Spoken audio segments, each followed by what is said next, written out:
তবে বৈষম্যটা কোন জায়গায় জানেন? একজন শিখ কিংবা ইহুদি লম্বা করে দাড়ি রাখলে, মাথায় টুপি দিলে তাকে বলা হয় ধার্মিক, আরেকজন মুসলিম লম্বা করে দাড়ি রাখলে তাকে বলা হয় মৌলবাদী।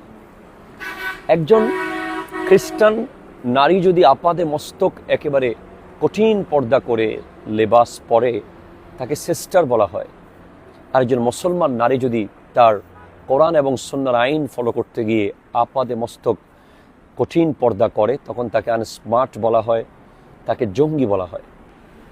একজন মানুষ ভিন্ন ধর্মের তার জাতিকে বাঁচানোর জন্য ডাক দেয় তখন সে মহানায়ক হয়ে যায়। আরেকজন মুসলমান যখন তার জাতিকে বাঁচানোর জন্য ডাক দেয় তখন সে সন্ত্রাস হয়ে যায়। কেন এই বৈষম্য?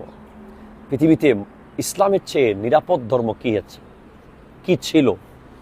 মুসলমানের চেয়ে শান্ত, মুসলমানের চেয়ে নম্র, মুসলমানের চেয়ে ভদ্র কোন জাতি ছিল বা আছে বলতে পারবেন?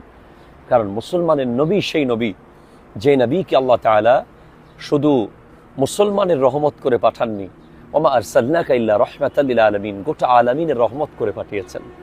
মুসলমান সেই জাতি যারা অন্য ধর্মের মানুষের গায়ে আঘাত আসার আগে নিজের বুক পেতে দেয়।